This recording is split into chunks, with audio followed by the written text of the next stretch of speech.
Alright, what's going on, guys? Trev back again, here to bring you another video. This one's going to be doing my weekly review for this week's episode of The Walking Dead Season 5. This week we got to see The Walking Dead Season 5, Episode 2, which was called Strangers.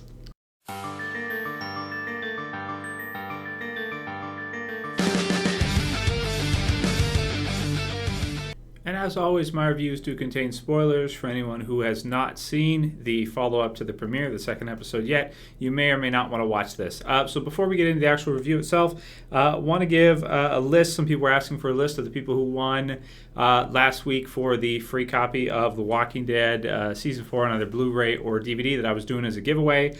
There was 5 people, so it was Obey Warfare 23, Dave Bishop, Matt at 2, the best gamer, and Bailey Morgan. So congratulations to all of you. I've already private messaged all of you through YouTube, but it seems like a lot of people do not check their private messages since there's like more than half of you haven't messaged me yet for your copy. So I still have it. Let me know what you want to do and send me a message back or email me.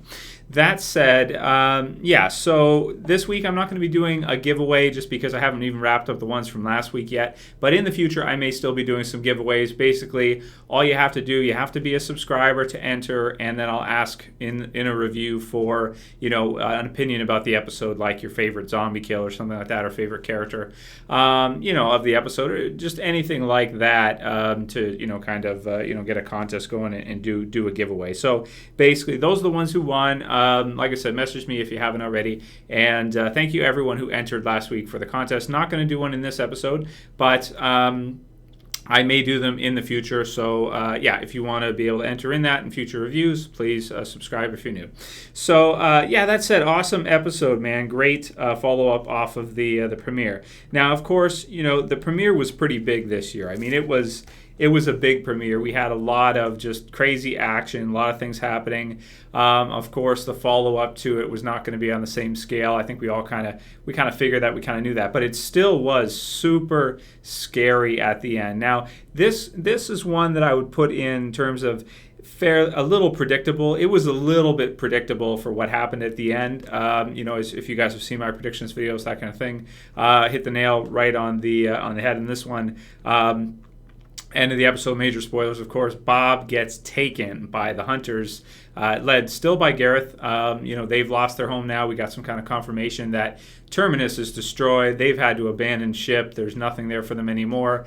And they have been, as Gareth puts it, kind of de-evolved to hunter-gatherer type society or type group again. And did you guys see one thing I caught? I believe I saw Martin in there, who I didn't even know his name up until now when I looked it up. But he is the character that Tyrese in the premiere said not to check on because he was dead. I think he's in that group. I'm going to have to watch it again, but I think I saw his face there as part of Gareth's little group. It doesn't look like there's too many of them at this point. It doesn't look like there's more than maybe what Rick has in his group. It looks like Rick's group has the advantage in terms of manpower at this point.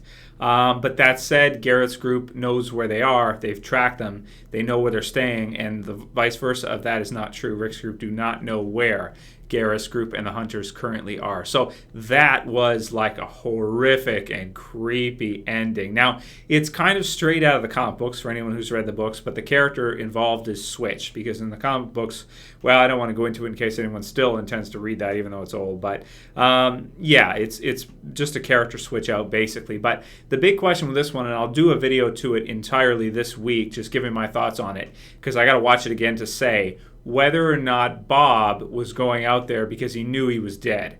So possible spoilers for the future if I'm right about this.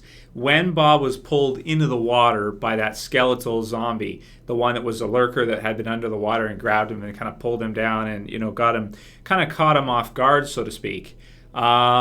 That one right there, when he was pulled under, may have gotten a bite out of him somewhere, and Bob may have been hiding it or covering it or something. But it seems to me that Bob knows something's not right with him, and that maybe he was going out there in the woods afterwards, and he was kind of sad because he knew that he was not going to be able to survive. So at the same time, of course, now he's got no chance, or pretty much no chance. So that's kind of an interesting way to look at it. I'm going to watch it again, and I'll do that video probably Tuesday or Wednesday of this week. So again, if you're new and you want to see that video, subscribe to the channel. You'll get it in your feed.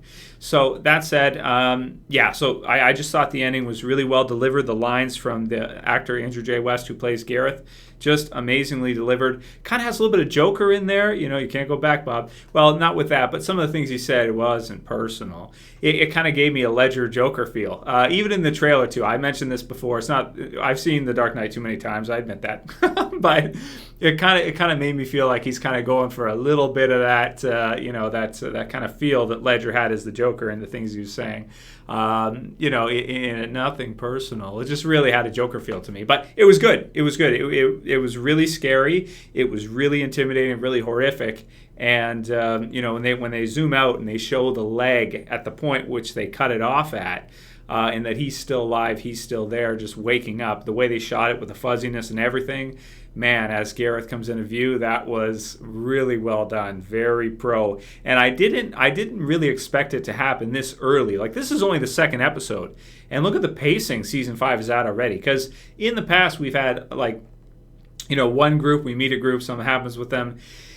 With the comic book, it doesn't usually go by that fast in terms of the events. Usually they're pretty drawn out. There's a lot of things added in. With this one, they're kind of getting straight to the point. We just met the Hunters. We just had Terminus. Terminus is now destroyed, and they're right in there again, driving that horror in the story. They're really intimidating. I think that out of all the groups in the Walking Dead comic book series, TV series, the scariest group of villains might be Terminus, just because of what they do. Physically, Martin, physically, Gareth, they're not intimidating in terms of the way they look.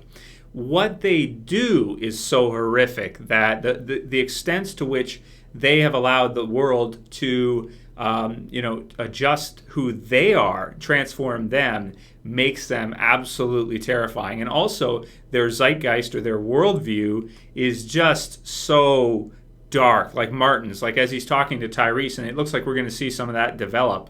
I'd like to see a rematch between them and maybe have Tyrese, saying he won't. Maybe this time he will, later on, maybe mid-season finale or something like that. Or within the next few episodes even. Who knows if Terminus and this whole Hunters thing is going to last, half the season, or if it'll be over in a couple episodes.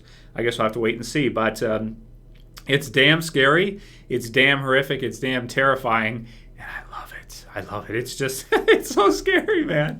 When he wakes up and everything's just like, oh, and to add to it too, this is why I said it was a bit predictable, was because he was talking so positive throughout the episode. It's like, you just cursed yourself. And it's like, in the Walking Dead universe, you can't be that positive, you can't be that happy and expect to get away with it. The zombie apocalypse is not going to let you be that happy and get away with it without having something bad happen to you, So all in all, everything that happened with Bob this episode was just crazy. I was wondering what they were going to do with the character, and it worked out to be perfect. He's had a good amount of time in the show, so we care about him. He's a really nice guy. He's really charismatic. He's really, the scene with him and Sasha where they're walking and they're playing this positivity game and stuff. And as he's talking to Rick, and he's just got a really positive outlook, really optimistic. And to see what happens is just, oh man, just so brutal. So aside from how scary that was at the end, just absolutely horrific. We also have meeting Father Gabriel, of course, which was a big concentration of the episode. The cool part with the walkers in the water, which we saw in the trailer, but was really cool to see the full thing as they kind of put the shelves together and then stab through, kind of like a fence at the prison type deal. Some pretty cool walker kills there. Zombie kill of the week for this week from me. I almost want to say it would be the Bob one. That was pretty exciting when it pulled them under and we got to see that zombie, that walker, because it was like more like a skeleton than a zombie. And it's not something we're that used to, but you would think that at this point, certain zombies would become transformed by their environment. So you had others that were in the water which were bloated, like the face one. I think Rick, what did he do with the face one? He somebody grabbed the one with the face, the chin that was hanging off. I think Michonne grabbed it or somebody. And Rick grabbed the other one that was going after Father Gabriel with the glasses. Just some great zombie kills. There's a few of them in there, but So just some really creative looking zombies and some really cool stuff in the water. So I did like that quite a bit. And they got a haul. Did you see how much, like, bins and bins of stuff? So that's pretty cool. So at least for a little while, they should be good with supplies, I would think. And yeah, I mean, just awesome stuff in terms of that. Father Gabriel's an interesting character. If you guys want to hear my thoughts kind of on him from the comic book series version, I'll put the link in the description. Done a whole video on who is Father Gabriel, what is he about, that kind of thing. And it seems like they're going verbatim from the comic book series, who Father Gabriel was there. He's the same version in the TV series. We did see, now this is a segue to the car that Daryl and Carol saw, which was the same one that had taken Beth the last season, and Daryl can't help himself but chase after him as fast as he can, had the cross on the back, who I thought last season was Father Gabriel, because if you think, you've got one with a cross on the back, you've got Father Gabriel, he lives in a church, this kind of thing. It makes sense that it would be his, but I guess it's not his. So it's another group, not Gareth, somebody else entirely. So yeah, we kind of saw a little bit of that in the trailer. So now we've got a lot of different things happening in different situations. We've got like 4 different groups, if you think of it. We've got Rick at the church. You've got Bob and the hunters. You've got Daryl and Carol going after Beth. And you've got wherever Beth happens to actually be, which hopefully we'll see within the next episode or 2. I guess we'll have to see how that goes. But now it makes sense from the trailer when Sasha was saying 3 of us are gone, 3 of us are missing.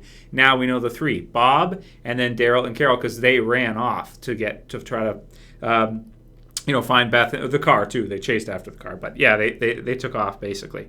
So yeah, aside from all of that, which was amazing, there was some good little character dialogue parts in the episode, like a lot of good little conversations that characters had. I won't go over exactly what was said in every one and what I think about it, because it'd take a while. But just to go over it very quickly, we had Tara and Maggie. Tara letting Maggie know that she was with the governor when they attacked the prison, and that that was a cool little scene, kind of wondering what's Maggie going to do. Is she going to be like F you because her dad was killed there? Is she going to understand what the governor does? And it seems she did. She understood, and that Tara's with them now. And I also did like the quick little scene. It was just a little thing with little touches with Glenn and Maggie and Tara, where they were just like looking for supplies, and Glenn trips over the thing, and they're all, he's a walker, and he's still just jumpy and clumsy sometimes. It was just funny. I like that. It was good character stuff, and to see the 3 of them, or I guess good friends or whatever, it's just a positive thing. There's some positive stuff in the episode built up as well too, where characters are kind of just happy to be alive after being at Terminus, which makes sense. Rick with the baby, just kind of happy. And the others, like I mentioned. What else did we have? We had Carol and Rick kind of talking, and Rick kind of getting her, like, saying the right thing to get their group all one cohesive group again, because that's what he wants. He wants everybody to be part of the group again. Not forgetting about what she did, not agreeing with it, but that they need her, and obviously she saved them all, so he's cool with her basically. Also with Daryl and Carol, him talking about the whole starting again thing, also from the trailer, and the other one with Rick and Carl. Where no matter what, you are not safe. That was cool too. Never let your guard down. Also cool, again, in the trailer. So, aside from that, there was Abraham. He was talking about leaving to Washington, them going, and, Rick agreeing instantly, which I thought was a little bit different, because in the comic book series, it didn't seem like he was really all that... all that for it. But in the TV series too, they've handled a little bit better in the comic book series, whereas Eugene is also talking about, the possibility of them setting up camp in DC, because they have some really locked down locations where they would be safe with backup power and all that kind of stuff, and just some things like that too. So a little bit of adding on there, not just what it was in the comic book, but adding on some additional stuff there. So I think that's pretty much all I want to say for the episode. It was a great episode. To give it a score, I'm going to give it a 9.5 out of 10. It was damn near perfect. Now we're getting into the pacing of like regular, every episode Walking Dead stuff. The premiere was so over the top and insane, you couldn't have a show that always goes like that. The Walking Dead is great because you have, climaxes like with Too Far Gone and The Governor, like with Terminus, the premiere. You have build-ups and then kind of slow downs and action in between, little mini episode climaxes like the end of this episode, and then back up, and you just have some amazing stuff all around with kind of the ups and downs and the speed changes of action in terms of the show, which is just incredible. So really happy with the second episode. Really excited to see, of course, the rest of the season, and how long the hunters or this whole hunter story arc is going to last is really interesting to me. If you guys have any questions this week for the Q&A, please private message them to me through YouTube, because I will be doing a Q&A as well this week, going through some questions and answers from you guys. So PM them to me. Don't write them in the comments. If you want to write a comment below on what you thought of the episode, what you thought of Bob, and what you think about the possibility of Martin. Did you see Martin there or not? Write in the comments below. I'm going to check after anyway. But, let's talk about it. Let's talk about maybe what your favorite zombie kills were, what you think about the direction, and how long the hunters are going to last. That's a good one, right? How long you think the hunters will last in the in this season? How many episodes it'll be? So that's pretty much it for this week, guys. Of course, the predictions video will be up tomorrow. I may do a top 5 later tonight, but I'm not sure. I'm going to watch the episode again first and then decide. But definitely, predictions will be up tomorrow. Send me all that stuff, guys. And as always, if you like the video, please do me a solid. Do me a big favor. Helps out the channel. Please thumb it up below. If you want to do me even one better, please share it. So add it to your shares. You get a share option there below. Add it to your favorites. Just helps me out a lot. Keeps me doing what I'm doing. Keeps me making my weekly reviews for The Walking Dead, which hopefully I will do until the eventual end of the series, hopefully in 10 or 15 years. I guess we'll see how it goes. if I'm lucky, because it's my favorite show of all time. If we're lucky, I'm sure it's a lot of you guys' favorite shows too. Anyway, do all that for me. I would appreciate it. And yeah, that's it for this video, guys. See you for the next one. As always, it's Trev saying peace.